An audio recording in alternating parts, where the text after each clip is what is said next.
গোটা মশলা, শুকনো মরিচ আর সাথে সরিষার তেল। এইভাবে গরুর মাংস রান্না করলে এর টেস্টটা হয় দুর্দান্ত। আপনারা যদি কখনো এইভাবে ট্রাই করে না থাকেন, একবার হলেও বাসায় ট্রাই করে দেখবেন। সরিষার তেলে গরুর মাংসের টেস্টটা একদমই ডিফারেন্ট হয় আর খেতেও বেশ মজা লাগে। এখানে নিয়েছি 1.5 কেজি পরিমাণ গরুর মাংস, আর মাংসগুলোকে আগে থেকেই পরিষ্কার করে ধুয়ে নিয়েছি। এখন এর মধ্যে দিয়ে নিচ্ছি পেঁয়াজ কুচি, প্রায় 1/4 কাপ পরিমাণ। পেঁয়াজের পরিমাণটা এখানে একটু কম দিতে হবে। এরপর দিয়ে নিচ্ছি আদা রসুন বাটা প্রায় 2 টেবিল চামচ পরিমাণ, শুকনো মরিচ 7-8টির মতো, দিয়ে নিচ্ছি 2টো তেজপাতা, দারুচিনি, এরপর নিয়ে নিচ্ছি লবঙ্গ 5-6টির মতো নিয়েছি, কালো গোলমরিচ 7-8টি নিয়েছি, সাদা এলাচ আর 2টো কালো এলাচ, এরপর নিয়ে নিচ্ছি শাহি জিরা 1/2 টেবিল চামচ পরিমাণ। তো সব মশলাগুলো দেওয়া হয়েছে, গোটা মশলা। এরপর দিয়ে নিচ্ছি লাল মরিচের গুঁড়ো 2 টেবিল চামচ পরিমাণ, হলুদ গুঁড়ো 1 টেবিল চামচ পরিমাণ, ধনিয়া এবং গরম মশলার গুঁড়ো 1/2 টেবিল চামচ করে। এরপর দিয়ে নিচ্ছি প্রায় 1/4 কাপ পরিমাণ সরিষার তেল। পুরো রান্নাটাই আজ আমি সরিষার তেলে করব। এরপর ভালো মতো করে মশলার সাথে মাংসগুলোকে মাখিয়ে নিতে হবে।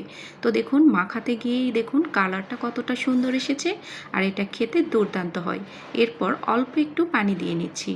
এখন আমি কোনো রকম পানি ছাড়াই মাংসটাকে প্রায় 10 থেকে 15 মিনিট মিডিয়াম আঁচে রান্না করে নেব। তো পানিটা একদমই শুকিয়ে গেছে।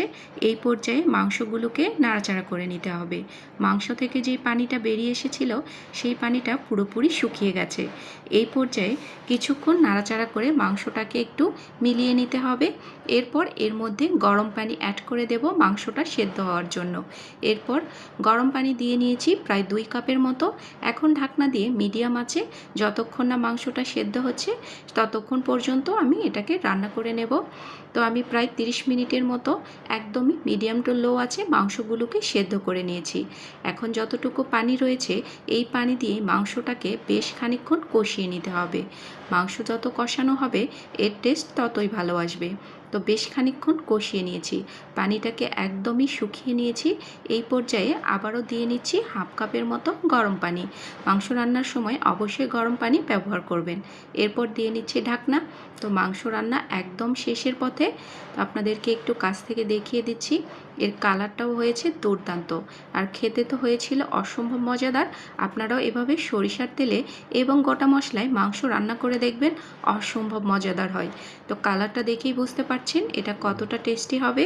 তো একটা মাংস আপনাদেরকে আমি ভেঙে দেখাচ্ছি, দেখুন একদমই নরম তুলতুলে হয়েছে, কিন্তু মাংসগুলো পুরোপুরি আস্ত রয়েছে, একটা মাংসও গলে যায়নি, ভেতর থেকে হবে একদমই জুসি। মাংস তো অনেকভাবেই রান্না করেছেন, এভাবে একবার সরিষার তেলে গোটা মশলায় রান্না করে দেখবেন। যদি ভালো লাগে রেসিপিটি শেয়ার করে দেবেন। আল্লাহ হাফেজ।